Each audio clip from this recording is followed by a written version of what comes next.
को कहा जाता है। शिष्य का प्रश्न है, जब आत्मा ही आत्मा का गुरु है तो फिर आचार्य और गुरुओं की सेवा करने को क्यों कहा जाता है? आवश्यकता ही नहीं ना। जब आत्मा के द्वारा ही सारा काम हो जाता है तो शिष्य कह रहा आप किसी की कोई ज़रूरत नहीं है। फिर यही कहा जाता है कि गुरुओं की संगति करो, उनके संपर्क साथ में रहो। ये कुछ समझ में हमारी नहीं आता। उसी समाधान को लेके आचार्य महाराज 35 नंबर श्लोक दे रहे, इसका उच्चारण करो। नाज्ञो विज्ञत मायाति, नाज्ञो विज्ञत मायाति, विज्ञो नाज्ञत्व नाज्ञत्व मिच्छति, विज्ञो नाज्ञत्मिच्छति, निमित्त मात्र मन्यस्तु, निमित्र मात्र मन्यस्तु, गतिर धर्मास्ति कायवत्, गतिर धर्मास्ति कायवत्, नाज्ञो विज्ञत्वमायाति, विज्ञो नाज्ञत्मिच्छति, निमित्र मात्र मन्यस्तु, गतिर धर्मास्ति कायवत्।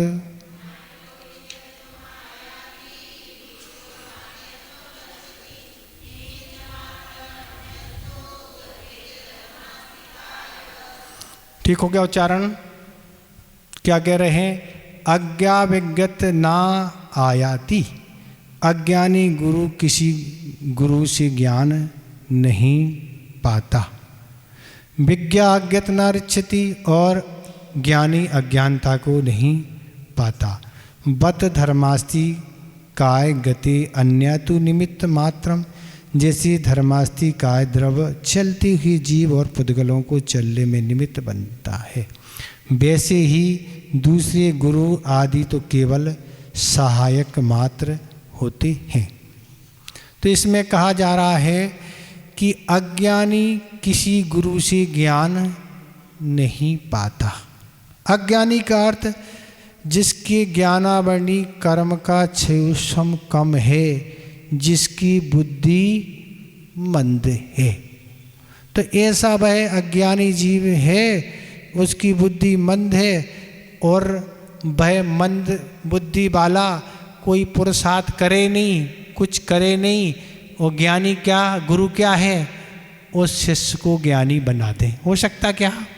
नहीं हो जाए। जब तक शिष्य क्या करे, अपना पुरुषार्थ नहीं करे, अपना जोशम नहीं बढ़ाए, अपनी उत्सुकता नहीं बढ़ाए, तब तक गुरु कुछ भी नहीं कर सकती। गुरु उपाय तो बता सकते हैं कि तुम्हें क्षयोशम बढ़ाने के लिए ये करना चाहिए, इस तरह से याद करना चाहिए, इस तरह से समझना चाहिए, ये तो कर सकते। पर अगर अज्ञानी गुरु, अज्ञानी कोई शिष्य हो, गुरु कहते कि नहीं हम तो तुम्हें घोल के पिला दे रहे दवाई, तो क्या है तुम्हें सब आ जाएगा, ऐसी अभी तक कोई दवाई नहीं बनी है। तो ये कह रहे हैं अभव 11 अंग का पाठी होकर भी सम्यक ज्ञानी नहीं बन सकता।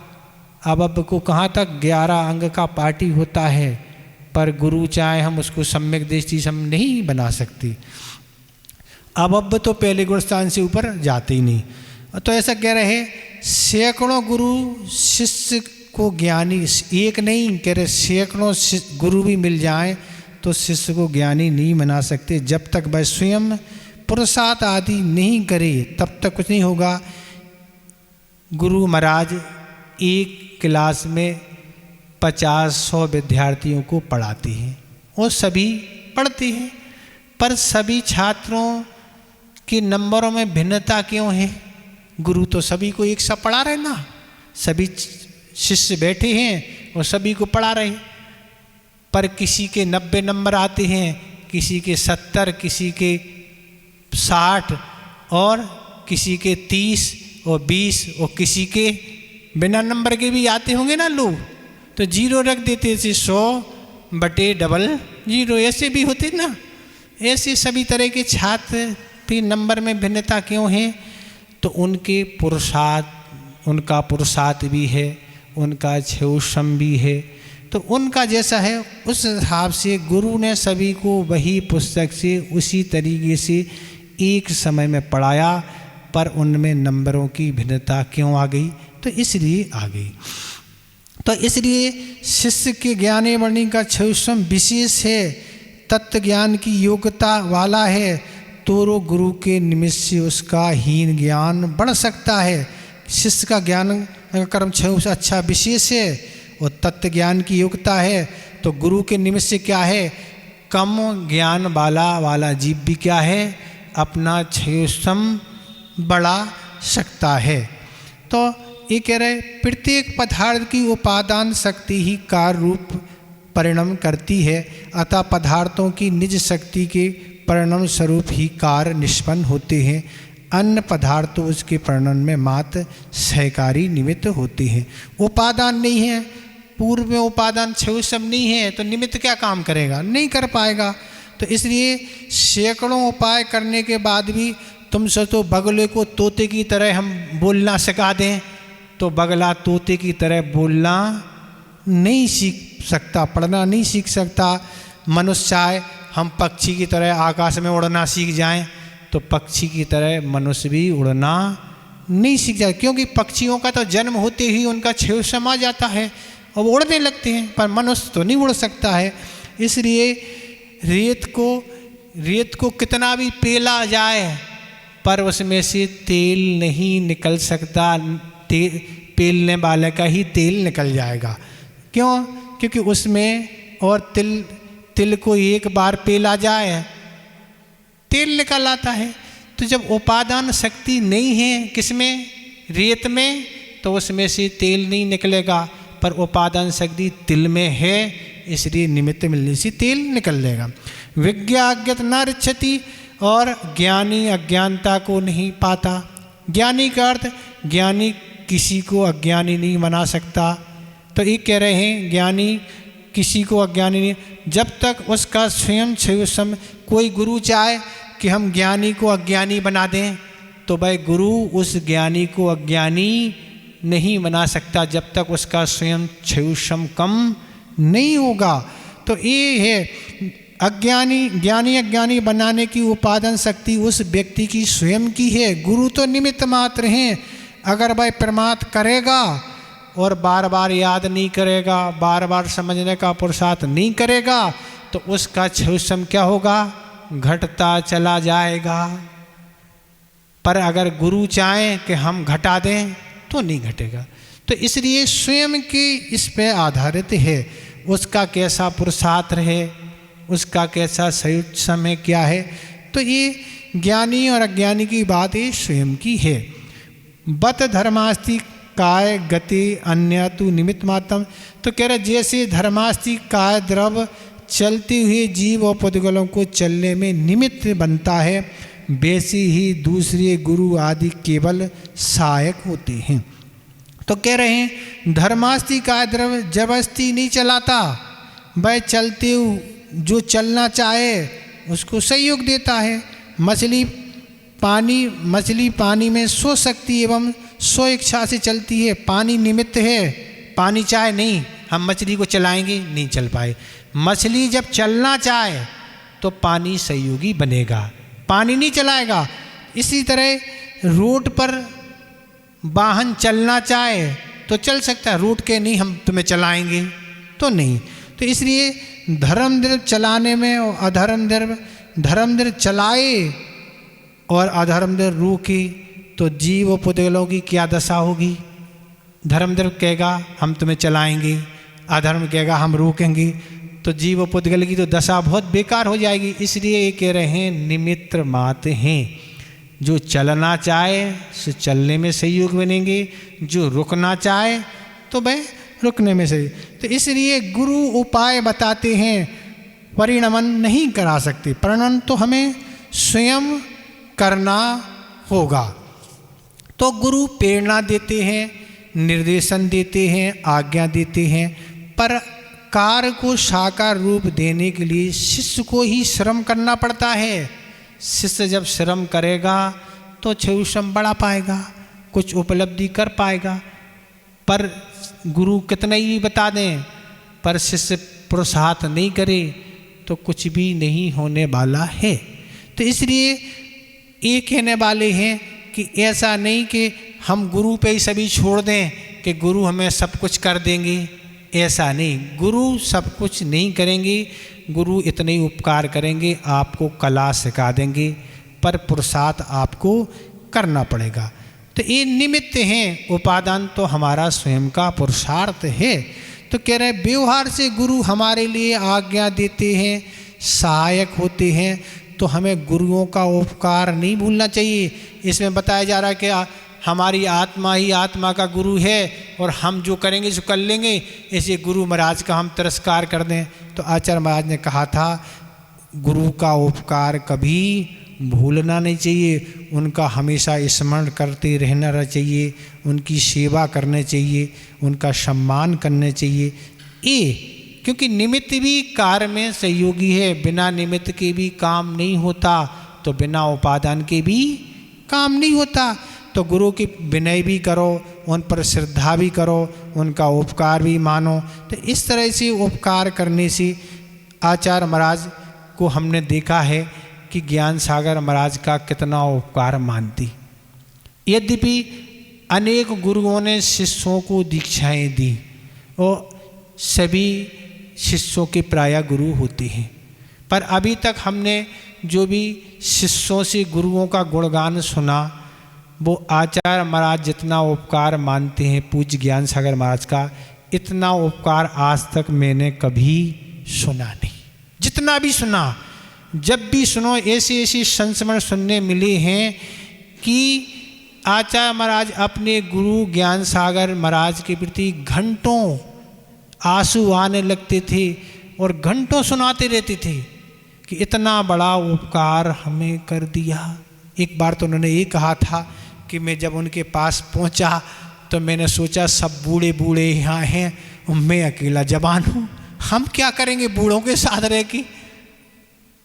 पर उनने यही कहा कि पूज्य ज्ञान सागर महाराज ऐसे व्यक्तित्व के धनी थे, बालक भी आ जाए, जवान भी आ जाए और बूढ़ा भी आ जाए, कोई भी आ जाए, सबको योग बना देते थे। और वही कार्य हुआ कि सबको योग्य बना दे। बहुत बड़ी कला थी उनके पास, अच्छे अच्छे तो कपते थे उनके पास जाने से। आचार्य महाराज ने एक बार यही कहा था कि आप लोग तो हम लोगों से इतनी बात कर लेते हो, हम तो कपते थे, बिल्कुल बोलना हुआ हिम्मत ही नहीं पड़ती थी उनके सामने, क्या बोले, हमें कुछ आते ही नहीं था ना। तो ये स्थिति इसमें है कि गुरुओं का तो उपकार हमेशा मानना चाहिए। ये उपादान की मुख्यता को लेके श्लोक लिखा है, पर निमित्त भी अपने आप में कम नहीं होता है।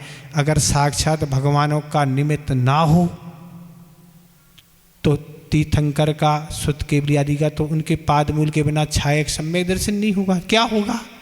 तो वो भी निमित्त एक काम है ना। कितने ही आपका उपादान हो, उपादान बैठे रहो ना, कुछ नहीं। आज उपादान है, मान के चलो आज छायक सम्यक दर्शन करने का उपादान है, पर निमित्त है ही नहीं, तो हो जाएगा क्या, बिल्कुल होने ही नहीं वाला नहीं है। तो ऐसा निमित्त भी अपने कार्य में कारण है, तो उपादान भी कारण है। इसलिए यह आपका श्लोक हो गया। इसमें क्या पूछना तो आप पूछ रहे हैं, ठीक है। वैसे समझ में तो आ गया होगा आपका ना, इतने दिन समझते समझते हो गए ना, कितने दिन। अब तो समाप्त होने की बात करो ना। अब तो क्या हो गया, अब तो 1 महीने भी शेष नहीं बचा। वो विशेष है, ये नहीं कहेंगे विशेष है, विशेष की कोई बात नहीं है। तो आगे देखें, आत्मचिंतन करने के लिए क्या आवश्यक है। पर शिष्य कह रहा है कि हमें आत्मा का अगर चिंतन करना है तो हमें क्या आवश्यक है, कैसे हम जगह आत्मा का चिंतन करें। उसके लिए यह 36 नंबर श्लोक आ रहा है, इसका उच्चारण करें।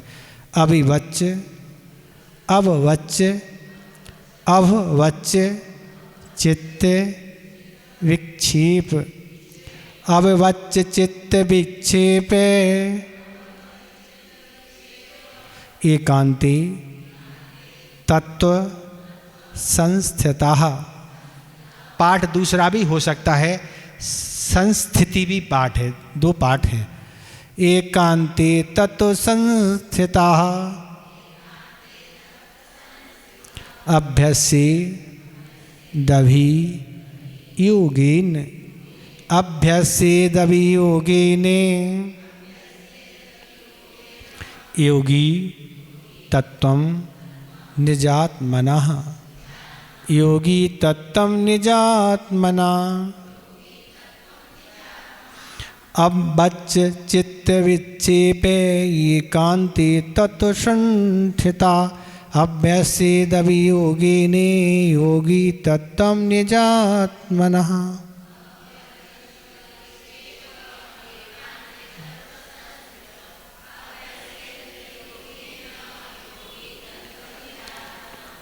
ठीक हो गया उच्चारण। तो कह रहे चित्त विक्षेपा अभिवत, जिसके चित्त में राग देश आदि का क्षोभ नहीं है। तत्व संस्थिता, हे उपादेय रूप तत्व विचार में जिसकी बुद्धि स्थिर है। योगी एकांते अभियोगेन निजात्मना तत्वम अभ्यस्ते।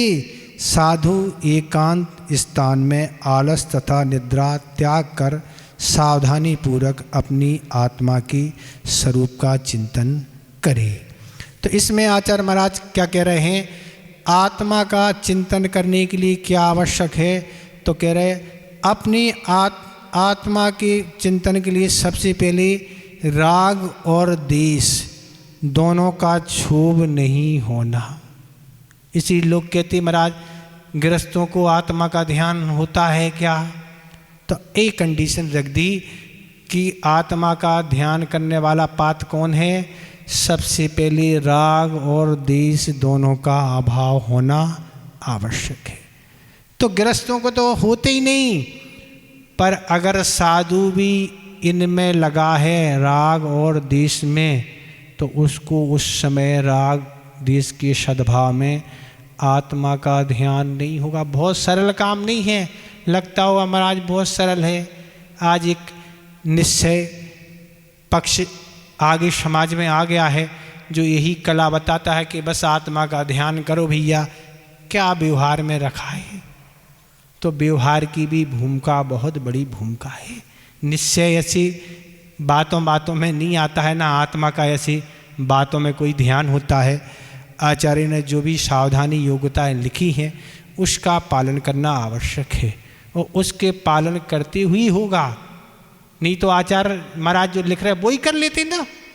तो इसलिए कह रहे हैं अपने आत्मा के स्वरूप के चिंतन के अभ्यास के लिए सबसे पहली शर्त क्या है, मन में राग और द्वेष का ना होना। अपने आत्मा के चिंतन करने से पहले क्या करो, राग और द्वेष दोनों को हटा दो। किसी पदार्थ और व्यक्ति के प्रति राग ना होना मतलब अच्छे की कल्पना नहीं होना। द्वेष किसी पदार्थ व्यक्ति के प्रति द्वेष ना होना, बुरे का भाव नहीं होना, ये दोनों चीज़ निकालो। तो इन्हीं आचार्य पूजपाद महाराज का एक ग्रंथ है समाधि तंत्र।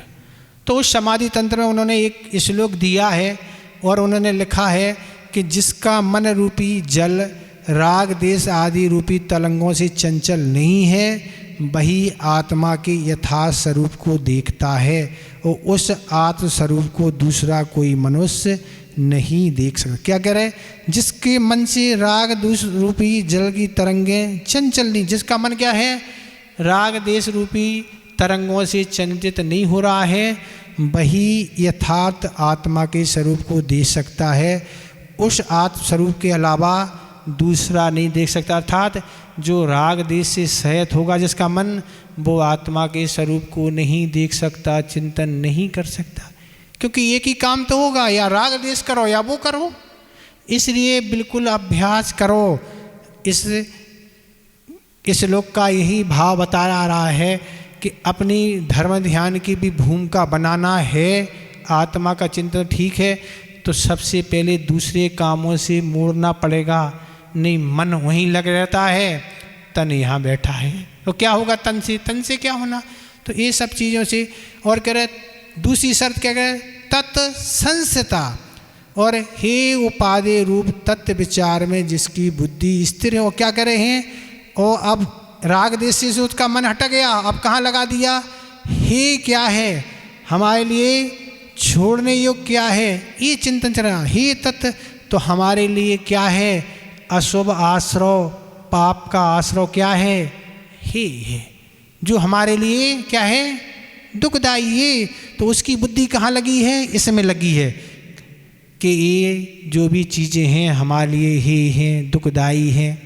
कौन सा सूत आता, तत्वार सूत के 6 अध्याय में 3रा सूत आता है, शुभा पुण्यस्या शुभा पापस्य, शुभ से पुण्य का आश्रय और अशुभ से पाप का आश्रय। ये सूत्र का हमारे यहाँ, ये हमारे लिए पाप का आश्रय क्या है, ही है, छोड़ने योग्य है।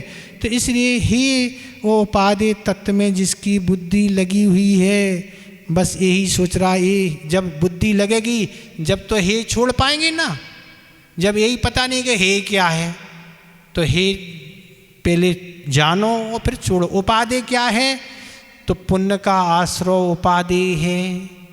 पुण्य के कारण क्या है, तो उनको अपनाओ, और पुण्य के कार्यों में अपनी बुद्धि लगाओ तो पुण्य का आना होगा, और पुण्य का आना होगा सब काम बनते चले जाएंगे।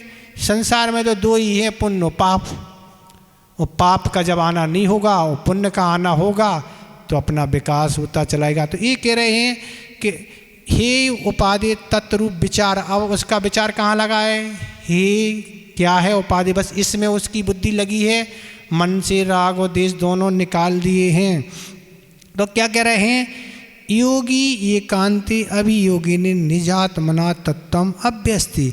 तो ऐसा क्या है, साधु एकांत स्थान में आलस और निद्रा का त्याग करके सावधानी पूर्वक अपनी आत्मा के स्वरूप का चिंतन है। क्या कह रहे, साधु, इसलिए साधु कह रहे, योगी, गृहस्थों को नहीं कह रहे। योगी शब्द क्यों रखा, साधु कर पाएगा, गृहस्थ महाराज गृहस्थ कहाँ कर पाएगा, गृहस्थ क्या करेगा वो बता रहे हैं भी। तो ऐसा साधु एकांत में, कौन सा साधु, जो पहले राग देश से रहित हो गया और हे उपादेय तत्व बुद्धि, ऐसा साधु क्या है, एकांत में। कहाँ एकांत का अर्थ, कहाँ, जहाँ कोई भीड़ नहीं हो, मनुष्यों की भीड़ नहीं हो, पशु नहीं हो, कोई शोरगुल नहीं हो, शांत वातावरण हो, ऐसा वन हो, शमशान हो, नदी का तट हो, कोई बगीचा हो, पर्वत हो, गुफा हो, ऐसे क्षेत्र आदि जहाँ हों, ऐसे एकांत स्थान में क्या कह रहे हैं, तो एकांत स्थान तो आप भी रहते हैं ना, रहते ना, एकांत में आप भी रहते हैं, पर एकांत में महाराज आनंद नहीं आता, महाराज बोरियत बहुत लगती है। कोई ना हो ना, एक आध तो बोलने के लिए होना चाहिए ना, भली जीव नहीं हो तो अजीब हो ना, तो अजीब तो आपके साथ हमेशा ही रहता है ना, रहता है नहीं, तो आप बोलते रहते हैं, अजीब से बोलते रहते हैं ना, तो एक साधन है। तो इसलिए कह रहे गृहस्थ तो एकांत से बिल्कुल बोर होता है, इसलिए उसको तो महाराज भीड़ में आनंद आता है महाराज।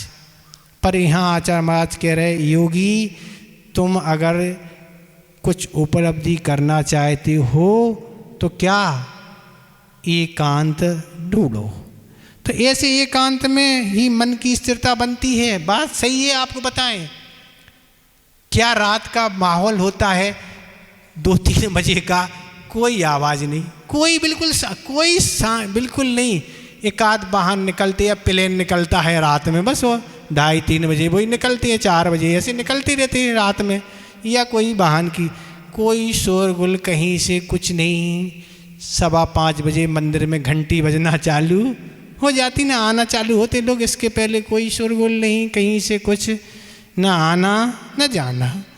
तो ऐसे कह रहे, ऐसे आचार्य महाराज एक बार कहा था, भैया एक काल पंचम काल है और आचार्यों का इस काल में निषेध है कि जंगलों में एकांत में नहीं रह सकते, क्योंकि संघन नहीं है, बीमारी पड़ जाएंगे, सर्दी करने की क्षमताएं नहीं हैं, कमरे में तो सर्दी सहन नहीं होती और गर्मी भी सहन नहीं होती, बारिश भी सहन नहीं होती, तो क्या स्थिति होगी। तो इसलिए आचार्य सिंह जी कहा था, भैया अपना एकांत क्या है, दीवाल की तरफ मुख करके बैठ गए, बस यही अपना जंगल है, क्या है यही अपना जंगल, बस वहाँ बैठ गए, बहुत बड़ी उपलब्धि अपनी कर ली, और जंगल में तो जा नहीं सकते। तो इसलिए कह रहे हैं योगी एकांत में कर्म काटता है और भोगी कर्मों नहीं, योगी एकांत में कर्म काटता है और भोगी एकांत में कर्म बांधता है। एकांत दोनों के लिए हैं, पर योगी कर्मों को काट रहा है और भोगी एकांत में बांध रहा है, ये स्थिति है। तो गृहस्थों को भी एकांत मिलते हैं, पर एकांत में उसको बोरियत होती है, इसलिए उसका लाभ नहीं ले पाते हैं।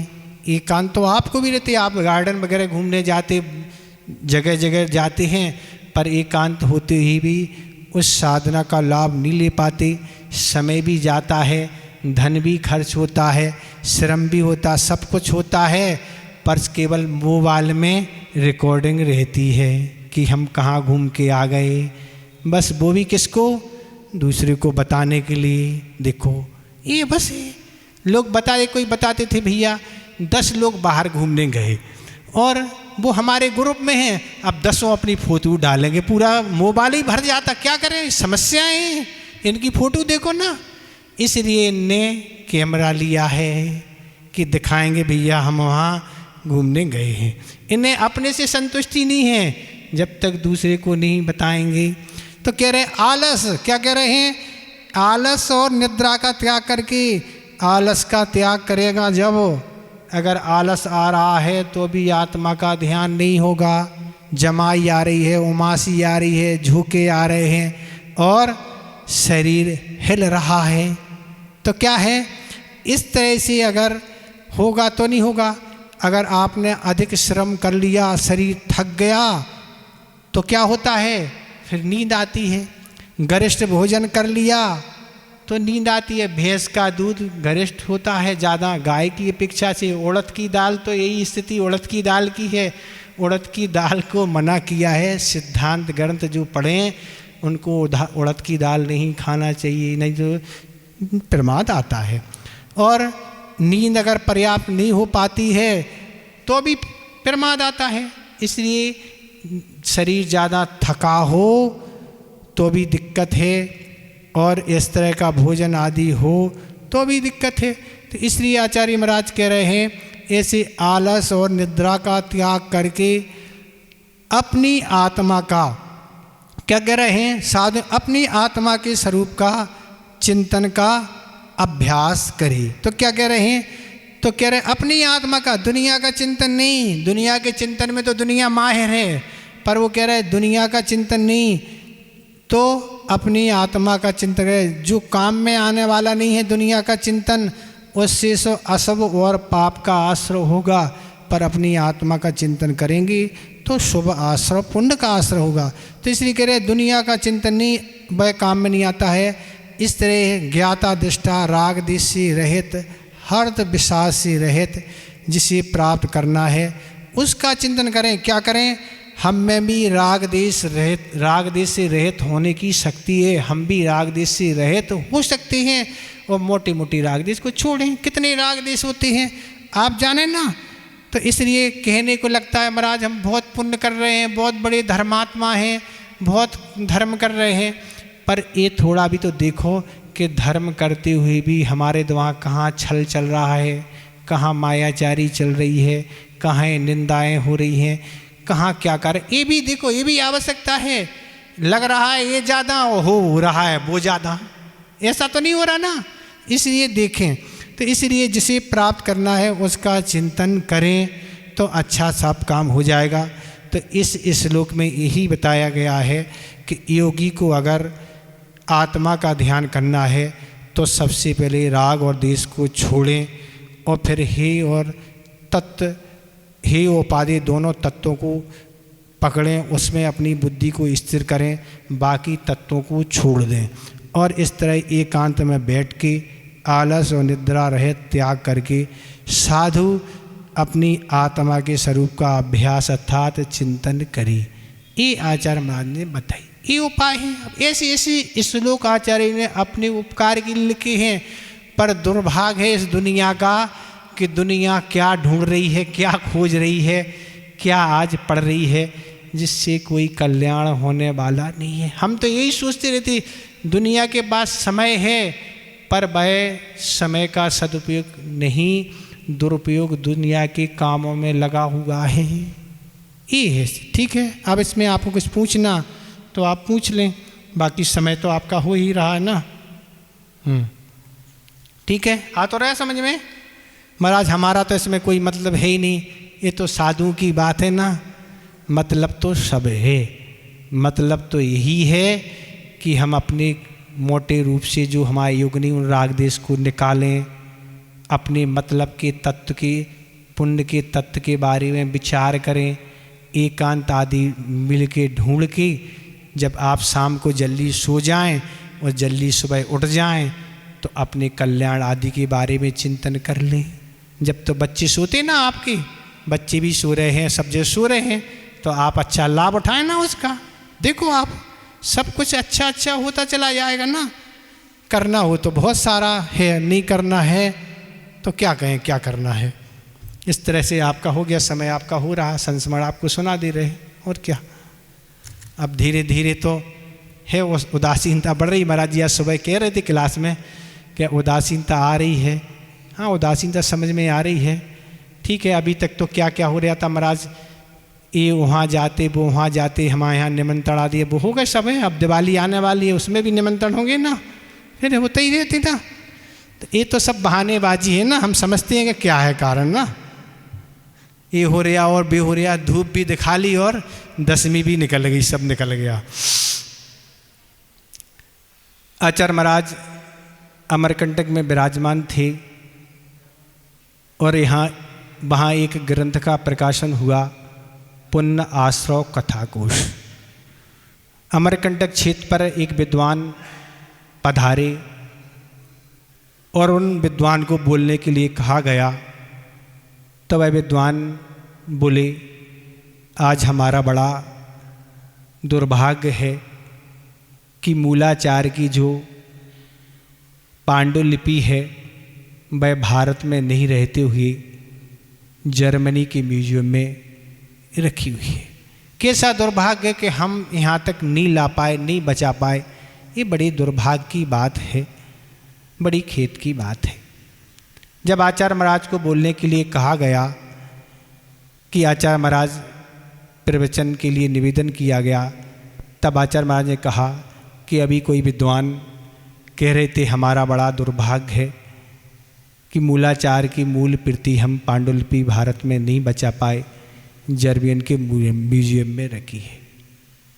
तो हम उनसे यही कहना चाहते हैं कि भली मूलाचार की द्रव्य लिपि जर्मनी के म्यूजियम में रखी हो, पर मूलाचार की भाव लिपि तो मंच पर मुनियों की ओर आचार्य महाराज ने दोनों हाथ संकेत दिए कि भली द्रव्य लिपि वहाँ हो, पर भाव लिपि तो ये भारत के म्यूजियम में आज रखी हुई है।